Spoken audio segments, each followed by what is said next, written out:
Fadhal. Bismillahirrahmanirrahim. Alhamdulillah rabbil wassalatu wassalamu ala asrafil anbiya'i wal mursalin wa ala alihi wa sahbihi ajmain amma ba'du. Allahumma fir lana walil ustazina walil walidayhi walil masayikhihi walil jami'il mu'minina wal mu'mina wal muslimina wal muslimat birahmatika ya arhamar rahimin. Qala al-musannif Al-Imam Al-Hafiz Ibnu Hajar Al-Asqalani rahimahullah ta'ala fi kitabihi Bulughul Maram Kitabul Buyu' Babul Waqfi. Bismillah walhamdulillah. Wassalatu wassalamu ala rasulillah. La hawla wa la quwata illa billah. Amma ba'du. Allahumma alhimna rushdana wa qina syurura anfusina. Rabbana zidna ilma warzuqna fahmah wa amalan mutaqabbalah. Qala al-musannif rahimahullah babul waqfi. Berkata Imam Ibnu Hajar Al-Asqalani rahimahullah bab tentang wakaf. Al-waqfu dalam bahasa Arabnya, bahasa Indonesianya adalah wakaf. Wakaf adalah merupakan bahasa yang terambil dari bahasa Arab. Dan secara bahasa makna wakaf dari kata-kata waqafa yaqifu waqfun artinya adalah bertahan, berdiri, berdiam. Ya. Itu makna wakaf secara bahasa. Adapun wakaf dalam agama kita adalah habsu malikin malahu al-muntafa'a bih. Seseorang pemilik harta, dia menahan harta tersebut untuk tidak diperjualbelikan lagi. Diambil manfaatnya. Manfaatnya diperuntukkan untuk segala macam bentuk kebaikan dalam agama. Baik untuk mensubsidi fakir miskin, ya, atau perkara-perkara kebaikan lainnya. Ya, membuat wadah untuk para penimba ilmu, membuat masjid dan semacamnya. Ma'a baqa'i ainihi, jadi masih tetap ada benda tersebut, tak boleh diperjualbelikan. Ya, anit tasarrufat birqabatihi. Tak boleh benda tersebut ya diperjualbelikan dan semacamnya. Setelah diwakafkan tak bisa diperjualbelikan, tak bisa lagi dihibahkan dan semacamnya. Wa tasbilu manfaati ala syai'in min anwa'il qurab, di mana pemanfaatannya akan diperuntukkan kepada segala macam bentuk sarana-sarana kebaikan. Ibtigha'a wajhillahi ta'ala, tentunya dengan niat untuk mengharapkan wajah Allah subhanahu wa ta'ala semata. Seorang pemilik harta, apapun bentuk harta tersebut, baik bersifat aqarat yang tetap seperti tanah, kebun, ataupun mangkulat yang bisa dipindahkan. Misalnya mewakafkan motor, mobilnya, ya, ini bendanya tetap tak boleh perjualbelikan, ambil manfaatnya untuk kepentingan agama. Inilah namanya wakaf. Bisa berupa buku-buku, ya, diwakafkan, mushaf, apapun juga bentuknya.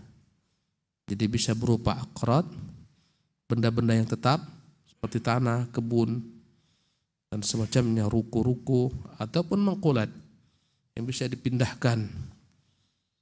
Ya, di mana benda tersebut tak boleh diperjualbelikan, hanya boleh diambil manfaatnya. Ya, misalnya kebun tak boleh diperjualbelikan, diambil manfaat daripada kebun tersebut.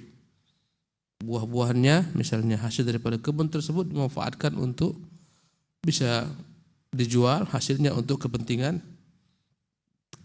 yang yakni bagian daripada agama, yang dianjurkan agama, bisa hasilnya dimanfaatkan untuk mensubsidi orang-orang fakir, miskin, ibnu sabil dan semacamnya.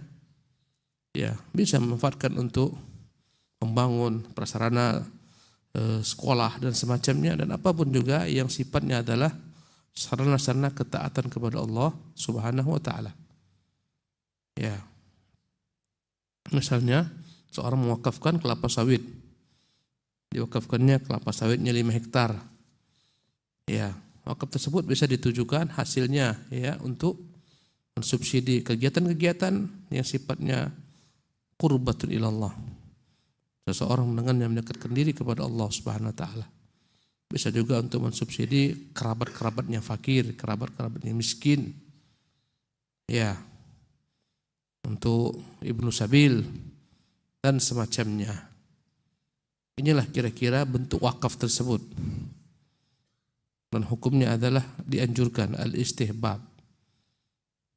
Dan telah datang keterangan mengenai wakaf tersebut dalam hadis-hadis yang banyak. Ya, nanti kita akan bacakan hadisnya.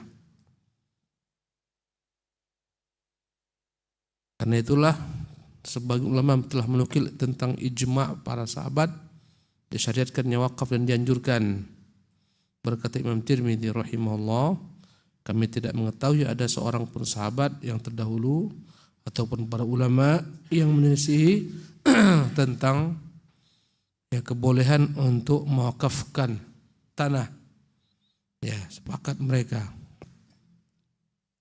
Bahkan Jabir radhiyallahu anhu mengatakan, lam yakun ahadun min ashabi Rasulillah dza maqdiratin illa waqafah. Tak ada seorang pun dari sahabat Rasulullah yang memiliki kemampuan dalam bab harta kecuali dia wakafkan hartanya. Semua sahabat yang memiliki kemampuan harta dia wakafkan hartanya. Ya. Oleh karena itulah telah tegak ijma' tentang perkara ini dianjurkan dalam agama. Ya.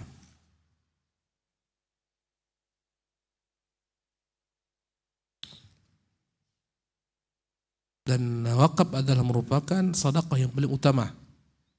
Kenapa lebih utama? Karena akan mengalir terus-menerus pahalanya. Berketerusan walaupun telah meninggal, ya, yang mewakafkan benda tersebut tetap mengalir pahalanya karena itulah dia merupakan sedekah yang paling utama.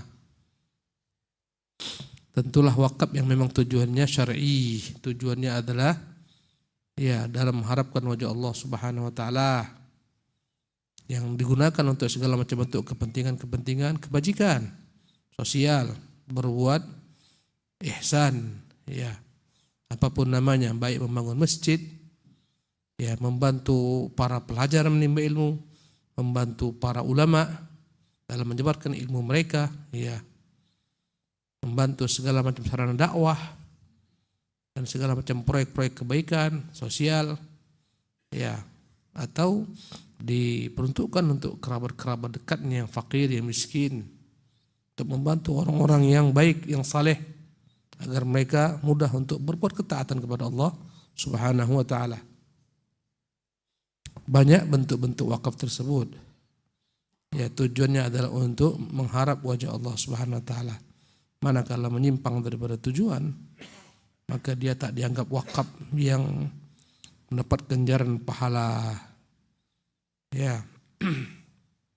Misalnya dia sengaja wakafkan, mengatasnamakan wakaf, ya harta miliknya, alasannya supaya anak-anaknya tak bisa menguasai, tak bisa menjualnya.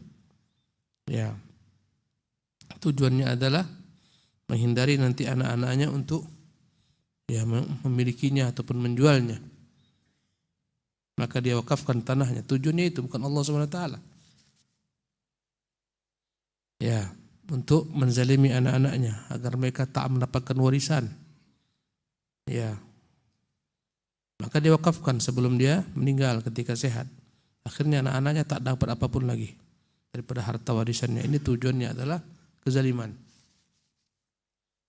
Jika itu niatnya untuk mengharamkan anak-anaknya daripada harta miliknya, ya, atau misalnya dia punya hutang, asetnya itu khawatir nanti disita, maka dia wakafkan supaya tidak disita untuk membayar hutang. Ini tentunya tujuan-tujuan yang tak benar. Ya. Apalagi wakaf tujuan untuk kepentingan-kepentingan duniawi, kepentingan politik dan semacamnya. Riya, sum'ah, semuanya tidak dikatakan wakaf yang benar, yang akan mengalir pahalanya. karena tujuannya bukan untuk Allah Subhanahu wa taala. Naam, betul. Ahsanallahu ilaikum. Qala al-musannif rahimahullahu taala an Abi Hurairah radhiyallahu anhu anna Rasulullah sallallahu alaihi wasallam qala iza matal insanu inqata'a anhu amaluhu illa min salasin shadaqatin jariyatin aw ilmin yuntafa'u bihi aw waladin sholihin yad'u lahu rawahu Muslim. Hadis yang ke-797. An Abi Hurairah radhiyallahu anhu, dari Abu Hurairah semoga Allah meridhoinya. Anna Rasulullah sallallahu alaihi wasallam qaal, bahwasanya Rasulullah sallallahu alaihi wasallam bersabda, idza matal insan, jika manusia mati, inqata'a anhu amaluhu, maka terputuslah baginya amalannya. Kalau sudah mati tak bisa lagi beramal. Ya.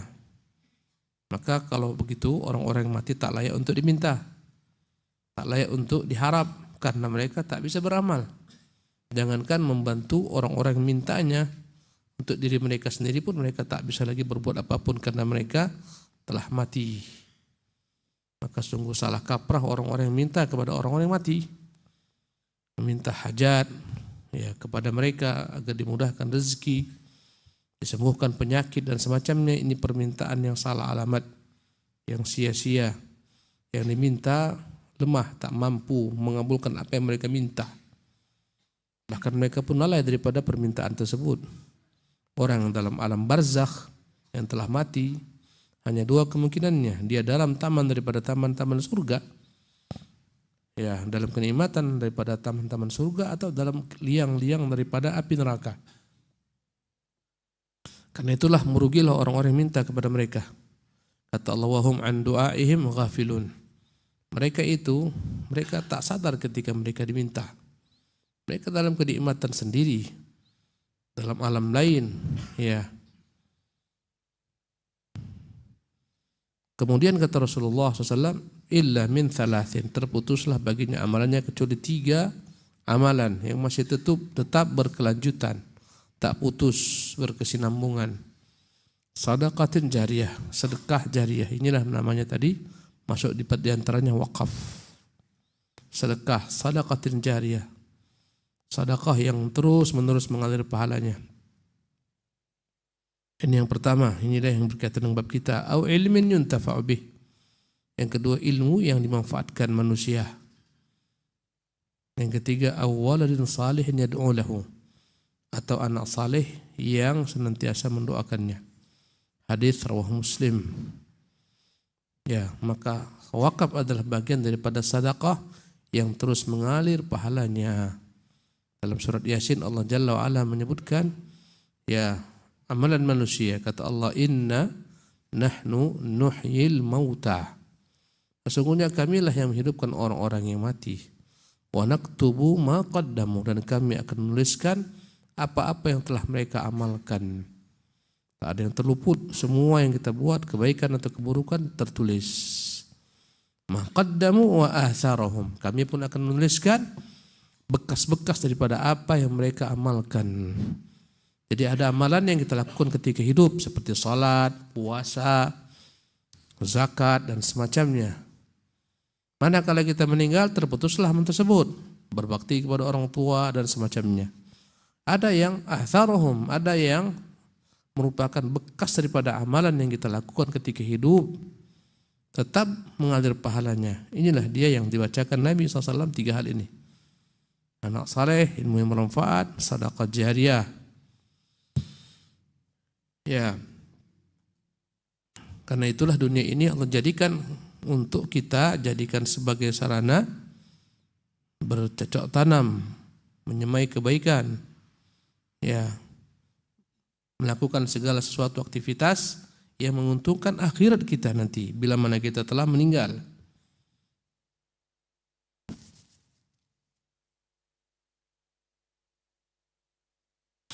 Ya.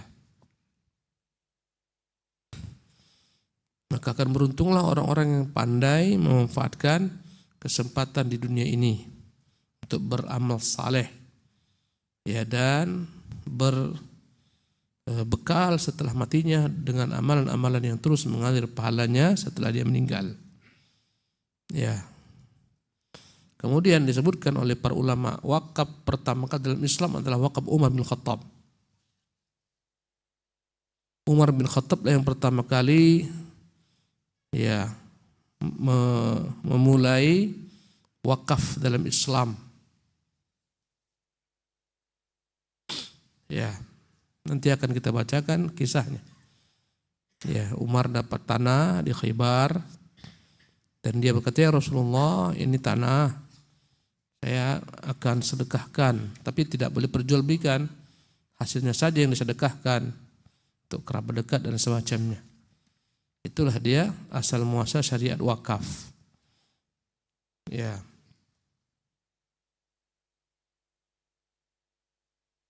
Di dalam hadis yang mulia ini terputus semua amalan kecuali 3 hal ya, yang akan mengalir pahalanya. Dan sedekah jariyah ini banyak jenisnya. Ya, bisa saja kita menggali sumur tersebut dimanfaatkan oleh manusia untuk sumber minum mereka. Ya, mengalirkan air ke sawah-sawah. Ya. Bahkan menanam pohon-pohonan yang kita peruntukkan buahnya untuk kaum muslimin. Ya, itu masuk ke dalam perkara yang akan mengalir pahalanya. Ya, mewariskan buku-buku agama, mewariskan mushaf dan semacamnya. Banyak ya. Semuanya masuk ke dalam sedekah jariyah. Mewariskan ilmu berupa buku-buku yang ditinggalkan ataupun ceramah-ceramah yang ditinggalkan. Ya, kemudian diperbanyak, disebarkan. Ini warisan yang akan berkelanjutan. Ya. Dan semua yang mendukung hal ini akan mendapatkan ganjaran yang terus-menerus pula. Apalagi sekarang ada media sosial yang dimanfaatkan untuk kebaikan berupa menyebar kebaikan-kebaikan, kajian dan semacamnya. Ya, penyuluhan agama. Maka orang yang berserikat dalam kebaikan ini akan mendapatkan pahala yang berketerusan walaupun dia telah mati. Apalagi jika sampai banyak yang menyaksikannya, sampai ribuan orang, jutaan orang mengambil manfaatnya. Manakala orang ya mengakses apa yang dia share, apa yang dia postingkan, maka akan mengalir pahala ke dia. Ya, luar biasa dahsyatnya. Banyak orang-orang cerdas. Dia bukan alim ulama, memiliki ilmu agama yang banyak, tapi dia memiliki ilmu-ilmu dunia yang dijadikan sarana untuk kebaikan agama. Ya, ada namanya Maktabah Syamilah. Dalam Maktabah Syamilah ini beratus ribu buku-buku agama yang begitu mudah untuk diakses. Ya, Maktabah Syamilah. Alangkah luar biasanya ganjaran pahala orang yang ya membuat program ini, Al-Maktabah Syamilah. Ya, dimanfaatkan oleh tak ada yang namanya pelajar penimba ilmu seluruh dunia ini kecuali akan mengambil manfaat daripada Maktabah Syamilah. Ada lagi namanya Maktabah Al-Waqfiyah. Ya, itu pun luar biasa.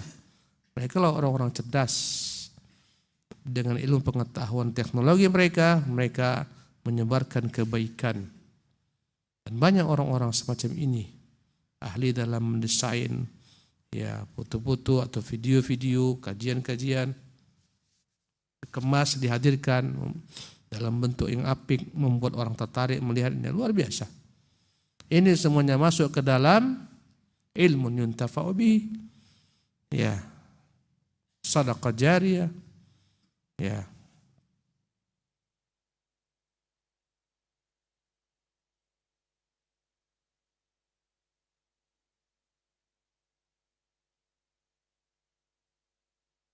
Kemudian terkadang bisa saja berkumpul 3 hal ini dalam diri seorang. Ya, dia ahli salah, orang saleh, baik, kaya raya, dia bersedekah, sedekah jariyah, membangun masjid, membangun pesantren dan semacamnya, dan dia pun melahirkan anak-anak yang saleh, dan anak-anaknya pun dididik menjadi anak-anak yang berilmu, ulama. Maka ada kecipratan doa anak saleh, kecipratan ilmu daripada mereka, cipratan daripada sarana-sarana dia bangun. Bisa berkumpul dalam diri seorang 3 hal ini. Ya, jika tak mampu berkumpul 3 hal, maka berupayalah untuk mengambil satu bagian daripada 3 hal tersebut. Mungkin dengan harta, mungkin dengan ilmu, mungkin pun dengan anak-anak saleh yang dia sekolahkan. Jangan sampai tak ada bagian daripada perkara ini dalam diri kita. Nah, tafadhalu.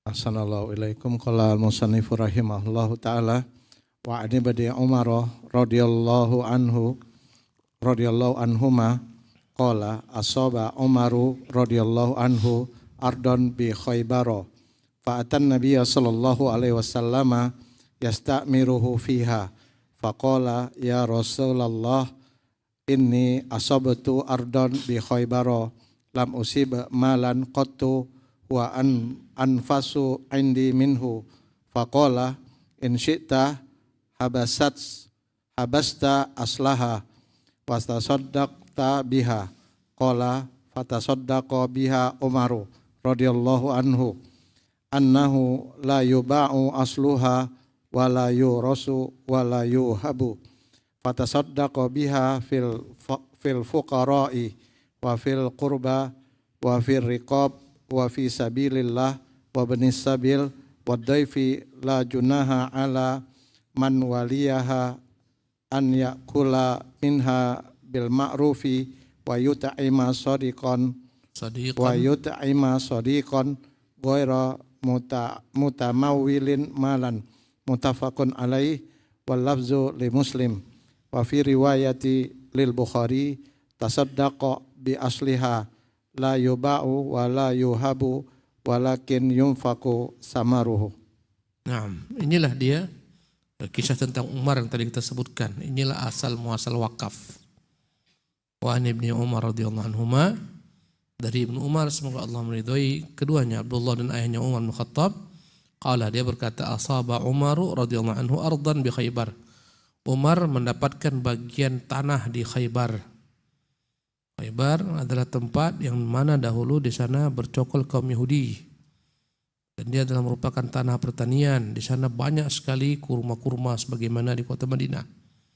Sebab Yahudi datang dan tinggal di sana karena sebagian mereka menganggap itulah tempat hijrah Nabi SAW. Ya, setelah Rasulullah mengusir Yahudi di kota Madinah karena semuanya berkhianat, ada yang ingin membunuh Nabi, ada yang melecehkan kehormatan seorang wanita, menelanjanginya, ya, dan ada, ya, dengan itulah Rasulullah mengusir mereka dari kota Madinah. Kemudian mereka pun bergabung dengan yang lain-lainnya di Khaybar, dan Khaybar tersebut baru ditaklukkan Nabi SAW pada tahun ke-7 Hijriah. Setelah Rasulullah membuat perjanjian genjatan senjata, perjanjian Hudaybiyah pada tahun ke-6 Hijriah dengan kaum musyrikin Arab, tak ada peperangan. Ketika itulah Rasulullah fokus untuk memberantas kaum Yahudi yang dahulu mereka berkhianat, mereka menggalang persatuan sehingga terwujudlah perang namanya perang Ahzab, perang sekutu. Ya, maka Rasulullah datang dengan para sahabat ke Khaybar. Di sana ada benteng-benteng kaum Yahudi. Sebagian benteng ditaklukkan dengan peperangan, sebagian menyerah dengan damai. Maka banyak kaum muslimin mendapatkan bagian daripada tanah di Khaybar. Ya, di antaranya Umar bin Khattab radhiyallahu anhu warḍahu. Kata Aisyah, kami tak pernah makan kurma kenyang sampai ditaklukkan Khaybar, barulah mereka kenyang makan kurma. Karena banyaknya kebun-kebun mereka. Ketika mereka kalah, maka mereka memohon agar mereka dibiarkan mengurusi kurma-kurma tersebut. Kemudian hasilnya dibagi dua antara kaum muslimin dan mereka kaum Yahudi. Jadi Umar mendapatkan bagian daripada tanah-tanah di Khaybar, dan itulah dianggap Umar yang paling strategis, yang paling mahal harganya, yang paling baik. Dan kaidah dalam berinfak yang paling sempurna adalah berinfak daripada apa yang paling dicintai seorang, dan itu yang paling sempurna. Dan itu pula yang paling berat. Kalau kita berinfak, paling-paling udah kira-kira udah akhir baru diinfakkan. Mobil sudah kombet, tak laku dijual, nah Ustaz, bagikan, kirim. Ya, baju kira-kira udah usang, baru diinfakkan. Ya, sementara Allah mengatakan lan tanalul birra hatta tunfiqu mimma tuhibbun. Kalian tidak akan pernah meraih kesempurnaan kebaikan sampai kalian mampu berinfak dari apa yang kalian cintai. Ketika turun ayat ini, para sahabat masing-masing melihat apa yang paling dicintainya. Datanglah Abu Talha, ya Rasulullah, aku mendengarkan ayat ini turun, aku berpikir-pikir apa yang paling berharga bagiku. Kata Abu Talha, ya Rasulullah, paling berharga adalah kebunku ini yang berhadapan dengan masjid Nabi SAW. Namanya Bayruha. Ya Rasulullah, ini semua aku sedekahkan untuk Allah dan Rasulnya. Dicarinya apa yang paling mahal, apa yang paling berharga. Ya, itulah iman mereka. Iman kita, begitulah iman kita. Ya, keluar uang merah, masukkan lagi. Keluar biru, masukkan. Hijau baru infakkan. Kadang-kadang yang warna coklat tuh baru infakkan. Ya, beda kualitas. Tapi alhamdulillah ala kulli hal, tetap infak itu baik. Ya, cuma berupayalah kita untuk terus-menerus meningkatkan infak kita. Ya, banyak saran-saran kebaikan. Sebenarnya apa yang kita keluarkan itu berupa sedekah, itulah harta kita. Ya, apa yang kita tahan-tahan itu, itulah harta yang mungkin menjadi milik kita atau menjadi milik ahli waris kita. Ya.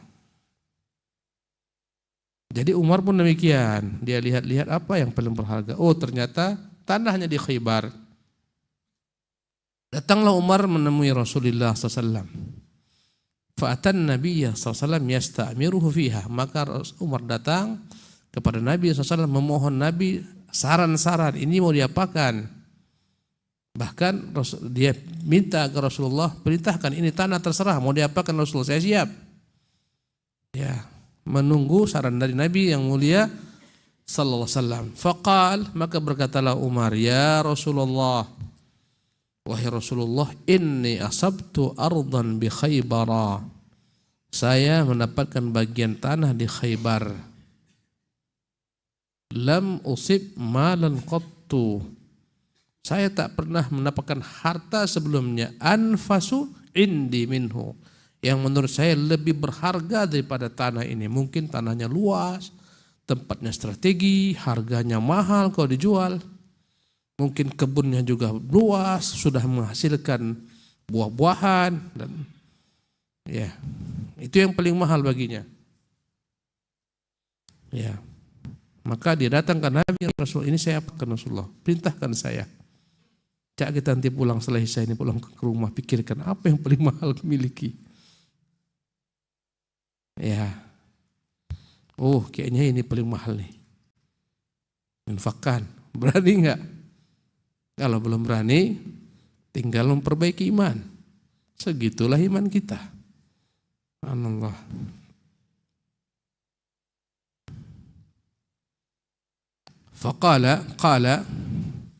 Faqala, maka Rasulullah pun menjawab, in syi'ta habasta aslaha. Kalau kau mau, kau tahan saja tanah tersebut. Ya. Wa tasaddaqta biha, kau sedekahkan hasilnya. Tanahnya tahan. Ya, hasilnya manfaatkan.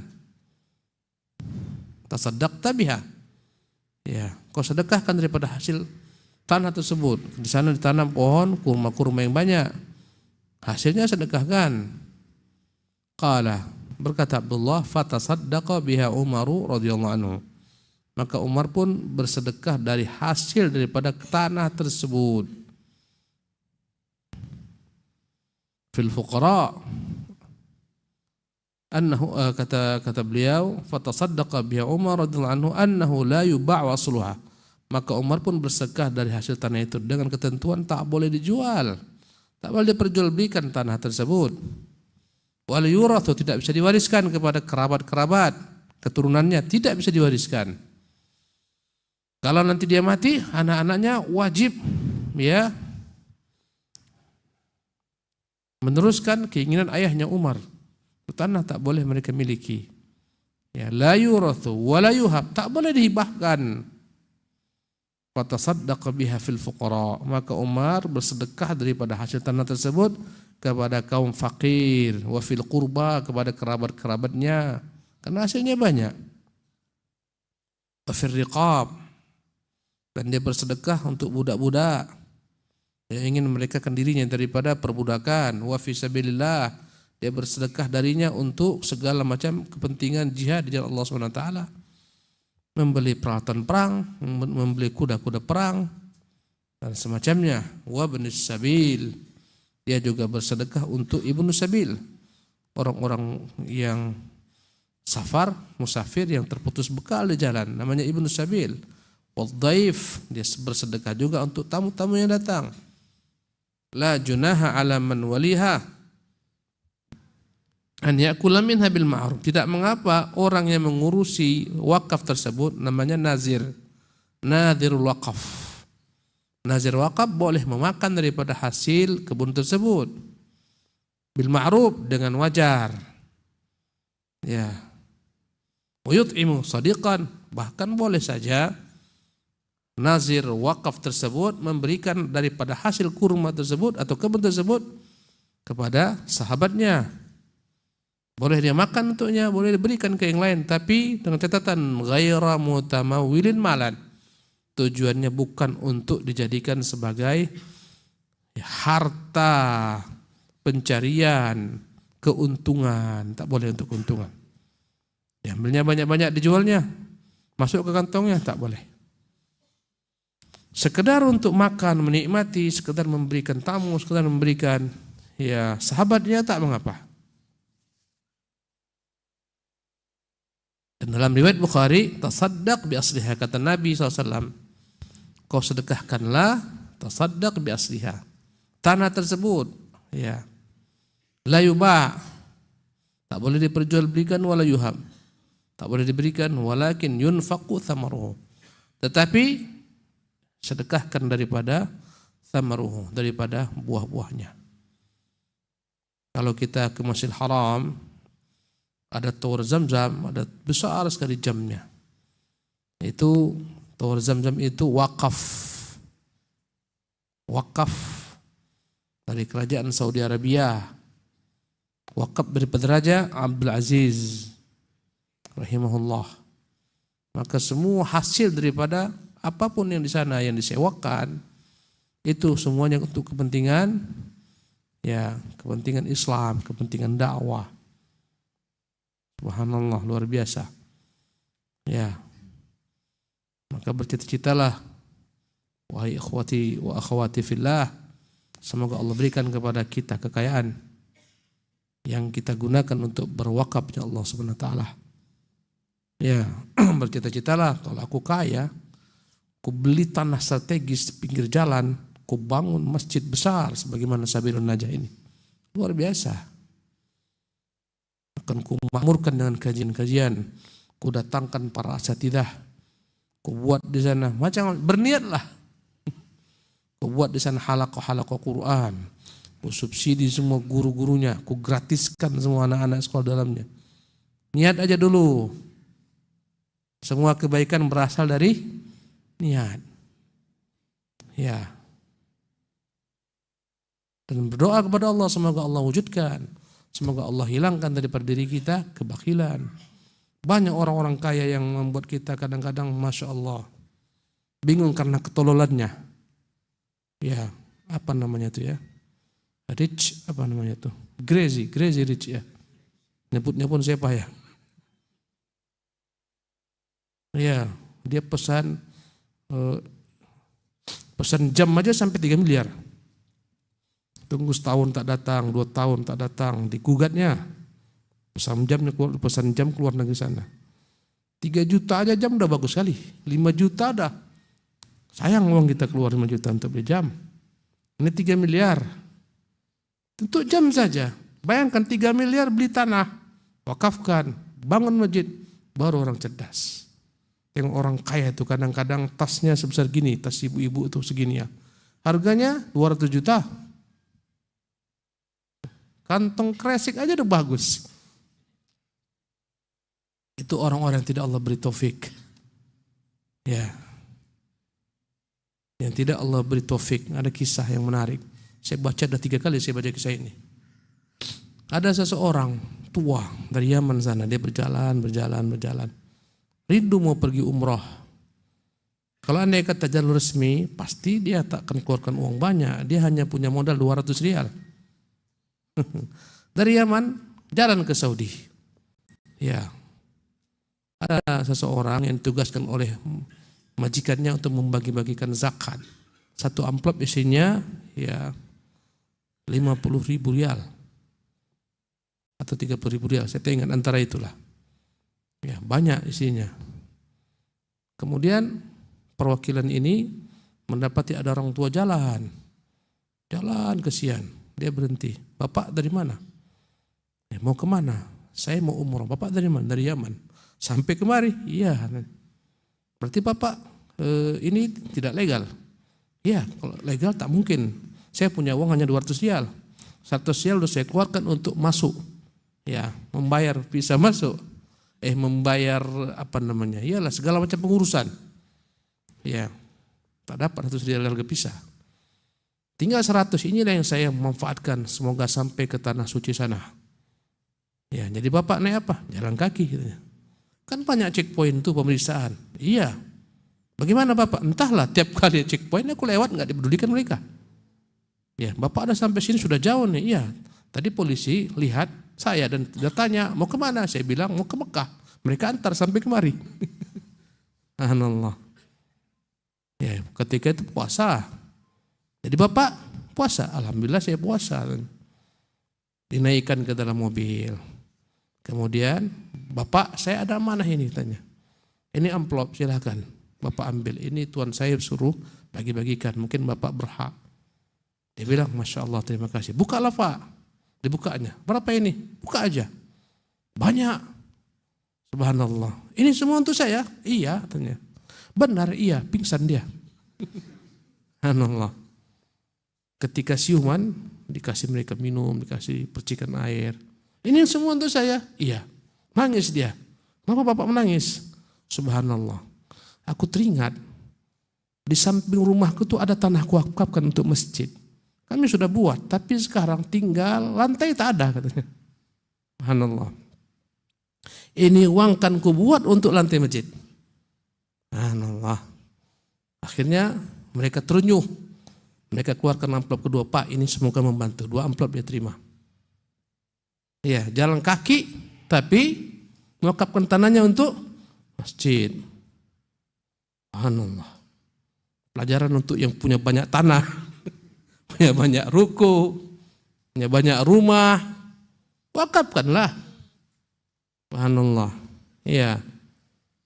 Ustaz nyuruh aja. Iya. Saya nyuruh aja dulu. Nanti kalau saya punya saya wakafkan. Insyaallah tabaraka ta'ala. Ini orang-orang cerdas, ya. Bayangkan dengan kesederhanaannya, kebersajaannya, dia bisa. Saya jalan waktu saya pernah jalan saya ke Mamuju, kemudian ya ingat saya.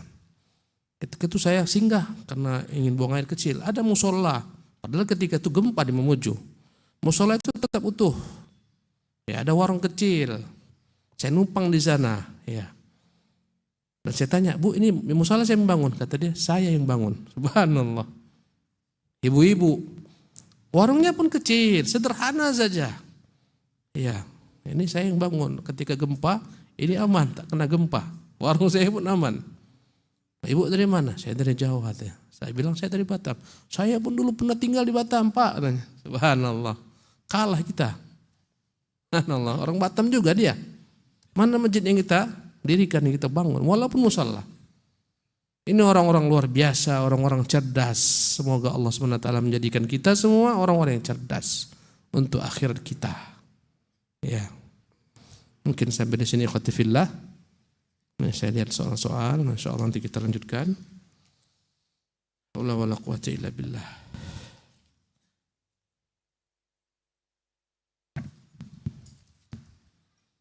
Bagaimana seseorang yang sudah mewakafkan tanahnya untuk dibangun masjid, bahkan sudah dibangun di atasnya masjid, ala kadarnya tiba-tiba keluarganya mengambil alih dengan cara menggugat kepada pengadilan dikarenakan tak ada surat-suratnya. Ini kasusnya setelah orang yang mewakafkan itu meninggal. Ya, ini banyak kasus ini semacam ini. Maka untuk mengantisipasi manakala kita telah mewakafkan, ikrarkan wakaf tersebut, diurus surat-suratnya supaya tak digugat oleh keturunannya. Ini anak-anaknya semua memakan harta yang haram, suhtun. Sudah diwakafkan tak boleh diambil. Ya, karena tak ada surat-surat, akhirnya mereka nekat. Mereka urus surat-suratnya, mereka klaim tak sah wakafnya, mereka jual, mereka nikmati. Ini orang-orang dungu sedungu-dungunya. Tak mau kebaikan, ya. Maka bagi orang-orang yang mewakafkan, kalau kira-kira dia khawatir nanti ini akan berubah, atau niatnya berubah, atau anak-anaknya berubah, segera urus surat-suratnya sampai keluar sertifikat wakafnya. Ya, tentu ini dosa bagi keluarga-keluarga yang tak amanah. Ya, Allah musta'an. Tadi disebutkan doa anak yang saleh. Yang menjadi pertanyaannya, bagaimana dengan anak angkat atau anak-anak yang kita didik di sekolah, apakah masuk ke dalam hadis ini?